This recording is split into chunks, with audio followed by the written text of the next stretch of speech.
Hi everyone, and welcome back for a little impromptu book haul. So technically I think it's a bit too early for this to be my third quarterly book haul of 2023, as I've been doing them this year, but I just haven't had a chance to really just like sit down and have a chatty little video with you in a while. I've just been really busy and a bit overwhelmed. I miss just, you know, sitting down and chatting about books in a really like casual one-on-one way. So I thought a book haul would be a really nice way to do that. I have about 12 books, I think, that have come into my home since I last filmed a book haul, and they're all super exciting and I'd love to talk more about them all, so I'll do that, and then also maybe just like chat a little bit and catch up as we go. So yeah, you know what a book haul is, let's get into it. So first up is a book that I bought myself in the Edinburgh bookshop in Edinburgh, naturally, and it is The Skull by Jon Klassen. So this is a children's novel. It is heavily illustrated, and I'll probably do a little close-up so you can take a look yourself and see them all. But it's by one of my favourite children's authors and illustrators. You might best know Jon Klassen for his children's picture books like Where Is My Hat, or I Want My Hat Back. It's something like that, where the bear's hat has gone missing. If you've read it, you know. If you've not read it, you need to find out, you need to go read it. These books are phenomenal, even if you're an adult, genuinely. Some of the like best books out there. And when I saw that he had a children's book coming out that was like a little bit more text heavy than previously, I was super excited. This has been on one of my most anticipated books of the year. And in addition to that, it's also based on a folktale, which you know I love. Plus it's meant to be a little bit dark and a little bit creepy, which are just all things that call to me. I am so excited about this book, and I need to just sit down and read it, but I can't decide whether I want to read it by myself or read it with my partner, who's also a really big Jon Klassen fan. So I haven't in the past few weeks since I got it, or maybe I've only had it for about a week actually, but I want to sit down and like really enjoy it and just read it all in one go. So I'm planning on doing that very soon, and in the meantime I should probably take the sticker off it. It's been Edinburgh Book Festival in Edinburgh over the past month, which means a lot of bookshops have had authors popping in signing copies of their book, which means books like this were signed. So that was fun. Always nice to have a little signed copy. Oh, look at the little detail under the dust jacket. I'm just now like seeing all of that. Oh, just love it. So excited to read this. Love Jon Klassen so much. It's one of those sort of things where it's hard to sell, I think, adults who don't read children's picture books a children's picture book, because you're probably sitting there thinking, why would I want to read a children's picture book? But genuinely, they are works of art, both in story, writing, and visual art. Just love them so much. So yeah, this is the first book in my haul. Then on the topic of the book festival, actually I have a book which I picked up at the book festival. So Edinburgh Book Festival has a bookshop which is run by Waterstones in the festival tents, and I picked this up when I was there to do my own event for my children's book, which was a ton of fun. Like, I cannot tell you how much fun it was, honestly. Just, it was a really rewarding experience, and it was lovely having so many people there and to talk about mythology with them. So yeah, I was at the book festival and obviously I had to go pick up a book while I was there, and this is one that I did pick up, which is Chain Gang AllStars by Nana Kwame Adjei-Brenyah, and this is a book that I'd actually seen beforehand. I'd seen it in a bookshop and sort of had it in the back of my mind that I'd like to pick up eventually, so when I saw there was a copy at the Edinburgh Book Festival bookshop and, you know, it was signed and everything, made sense to pick it up. This is, I don't even know if it's really set that far in the future, but it's like a near future novel set in a prison where the prison is being broadcast as a sort of reality TV game show, but a really violent one. So honestly, it's one of those things where you're like, I could believe this was happening right now. Like, it doesn't seem that far off, which is why I don't think it's set like super far in the future, but I imagine it's going to be a really interesting critique of the prison system via this slightly like extreme scenario where of course it is being broadcast and like people are viewing it and watching the horrible things happening for their own pleasure and satisfaction. But you know, like, this kind of entertainment is not new. The Roman gladiator fights were no different from this. You know, people who had been captured by the Roman Empire or the Roman government and then were stuck in the Colosseum to fight against one another, and then it was watched by people, by spectators. So yeah, this I think is like a modern version of that, and it sounds really interesting. I think I went on a bit of a ramble there, but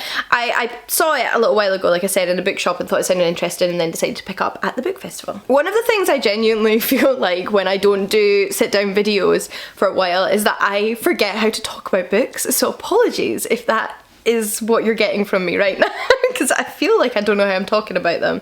The next one is actually one that was sent to me by the publisher, but it's also one of my most anticipated releases of the year because it is Jen Campbell's new poetry collection. So this is Please Do Not Touch This Exhibit, and it was sent to me by Blood Books for review, and it is, like I mentioned, a poetry collection.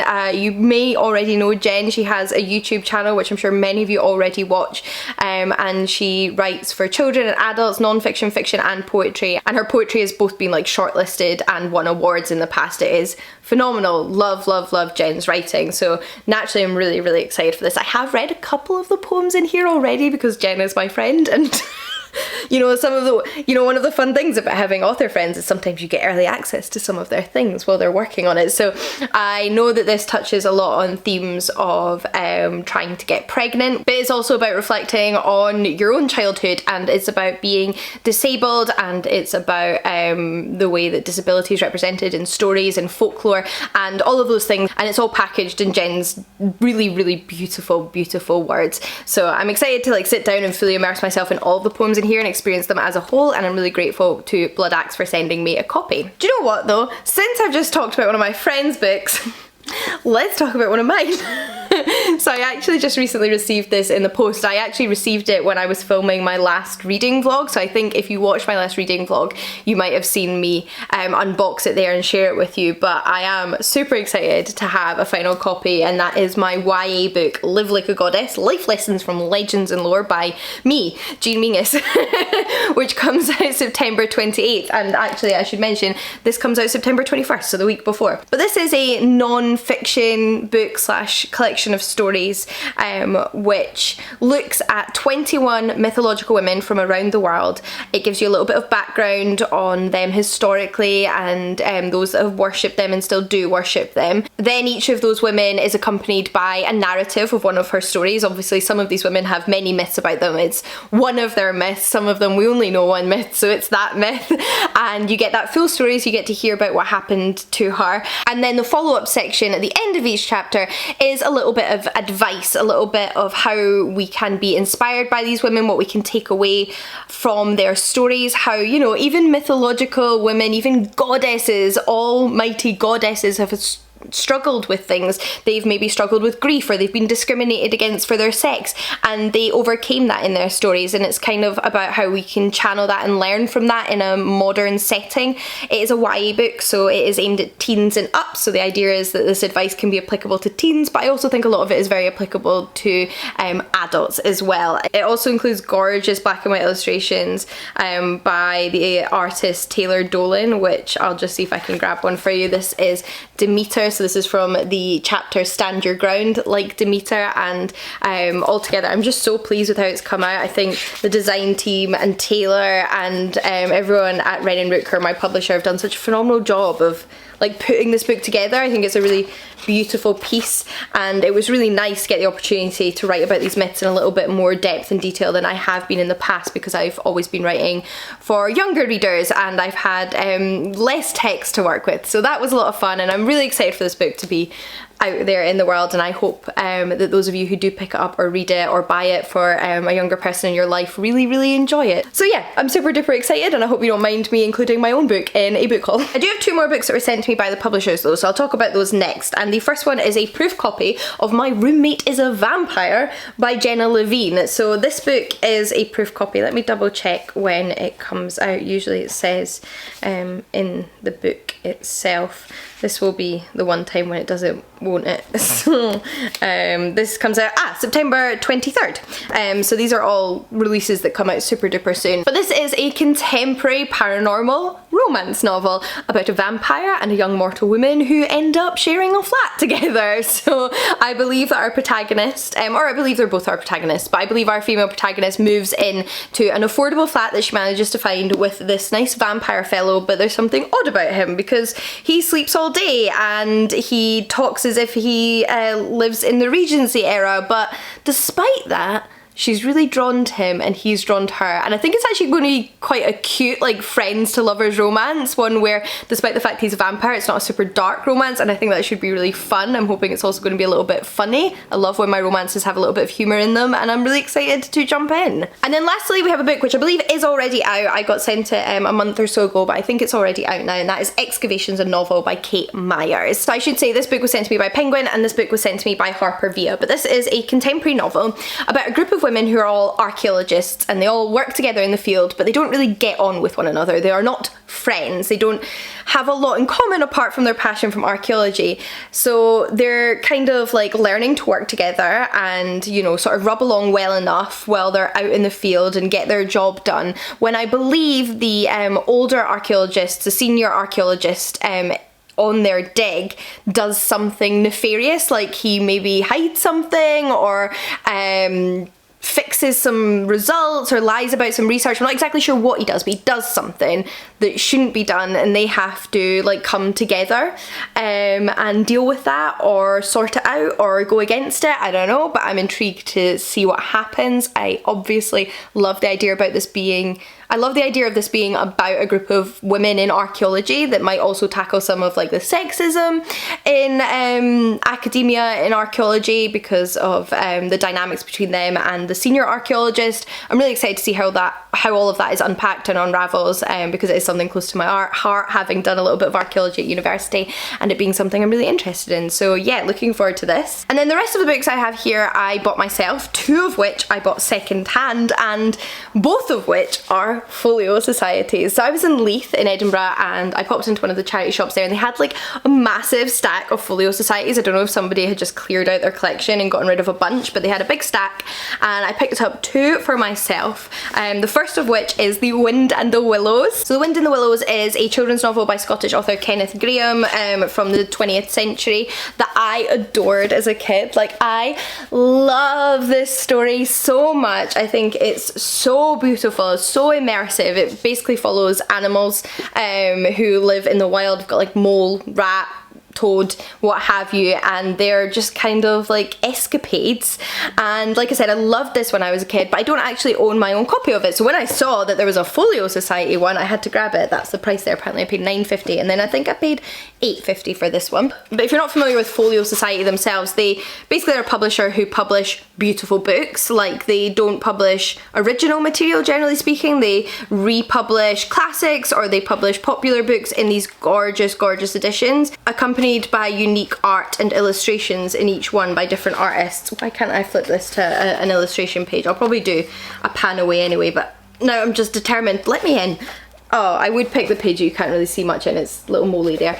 But yeah, they are basically just gorgeously bound books with beautiful illustrations, lovely, lovely editions, and I really, really love them, but they are very expensive new. So to have found this one for less than a tenner was a really good find in my opinion, and it means that I can maybe get around to finally rereading this book, which was a favourite from my childhood. Then I do have another Folio Society book, as I mentioned, but this one is a collection of short stories. So this is Folk Tales of the British Isles, Folio, and I don't know for sure whether this one was previously published in this incarnation at all, or if it's just Folio bringing together short stories from lots of different editions. And I'm like holding these all the wrong way up completely, but this is what the cover on this one looks like. So it's really, really gorgeous, and again, this one has illustrations, but they are prints of black and white wood carvings that have been done by an artist for this book. So like, here's a smaller one, but there are some full page ones as well. I love wood carving. I think it's such a gorgeous, gorgeous art style.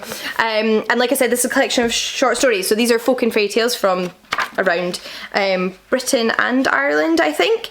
And it includes a bunch of different ones. So like, if I scroll through the contents here, we have different subsections. We have fairies, origins and causes, kings and heroes, fabulous beasts, fables and animal tales, giants and strong men, etc, etc. And like I said, they're from all over Britain and Ireland. But some of them I immediately recognise. Like, it's got one of my favourite Scottish folk tales in here, Asapattle and the Muckle Meester Stoorworm, which is the story of the origin of the Orkney Isles. But then there are some that I don't immediately recognise the titles or authors of, so I am intrigued Maybe I'll discover some new folk tales in here that I've never read before, which is always exciting to me.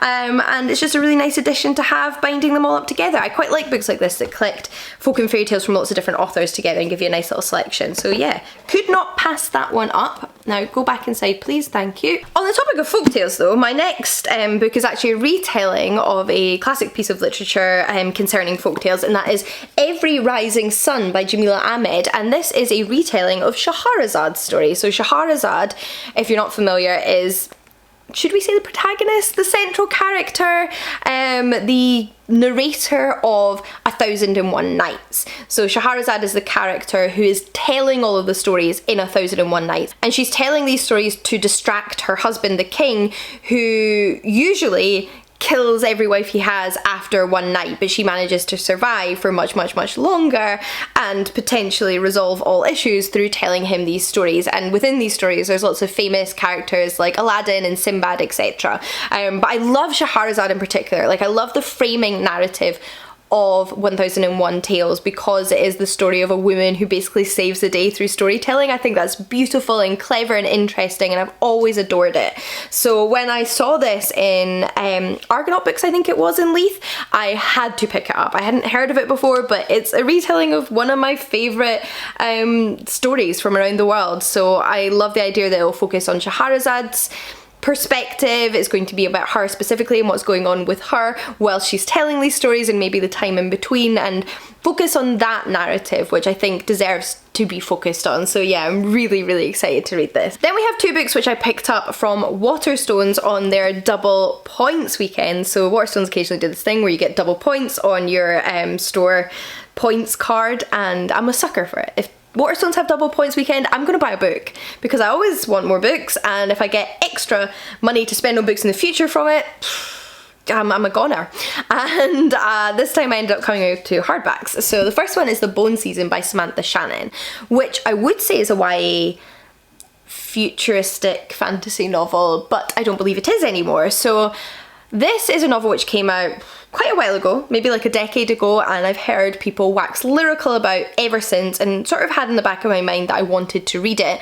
But then I learned last year from my friend Leanne, I think it was, that Samantha Shannon, the author, was revising The Bone Season. So she was revising it in order to kind of improve it based on her current writing standards, as well as like add more detail and adapt it a little bit more for an adult audience. And when I heard that, I knew that I wanted to pick up that edition. That was edition I wanted to read.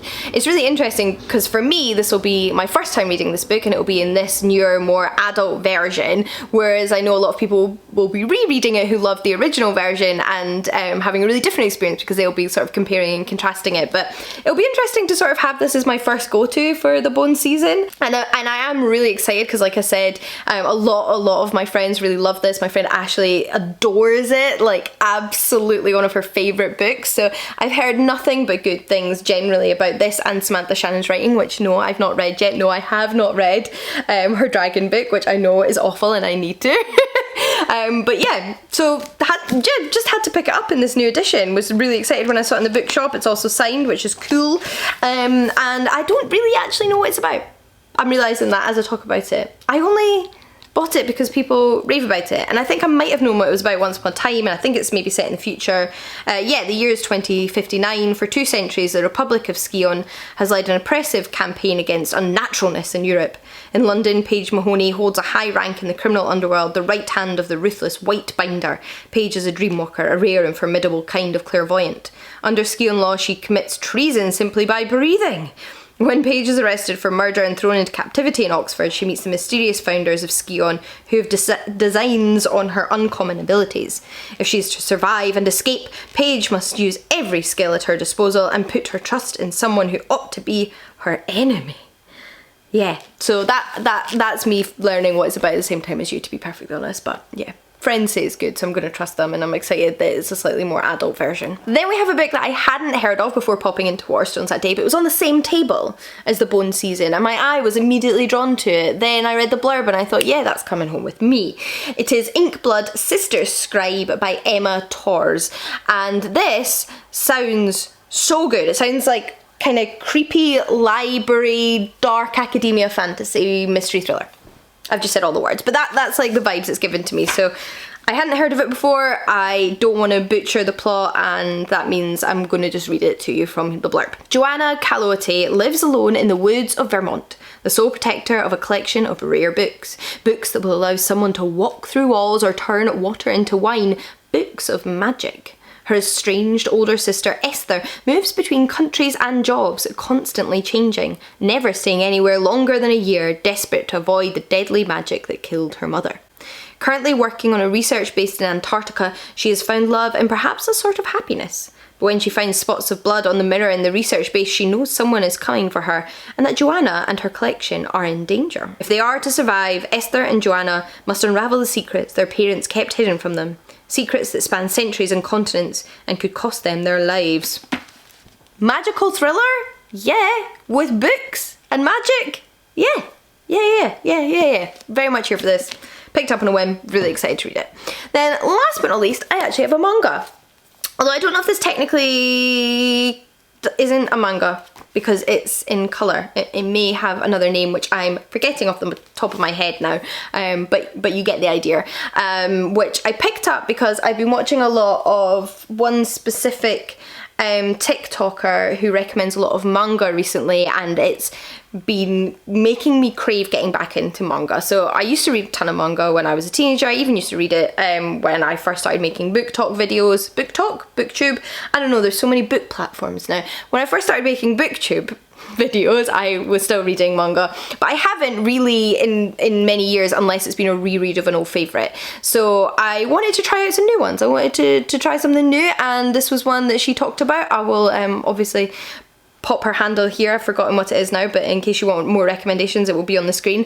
And I decided, hey, I'm gonna give that a shot. I believe it's a sort of like dark historical romance, which is about a woman whose husband cheats on her and decides to leave her and wants a divorce, and she says she'll only give him a divorce if he then gives her permission to marry his worst enemy, which sounds like such an intriguing premise. I'm so here for it, and I don't know what to expect, but I'm excited to read it, and the illustrations look stunning, which is obviously a massive bonus. So yeah, those are all the books that have come into my home of late, I believe, as far as I can remember. Hopefully you've enjoyed hearing about them. I'm really excited to read the ones I haven't read yet. I'm really excited for Live Like a Goddess to be out there in the world and for other people to read it.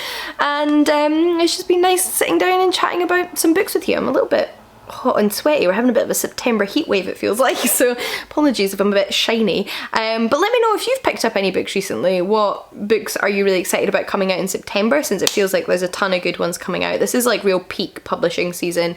And if you've read any of the ones I've mentioned, what you thought of them. But until next time, happy reading, and I'll see you all again soon. Bye everyone!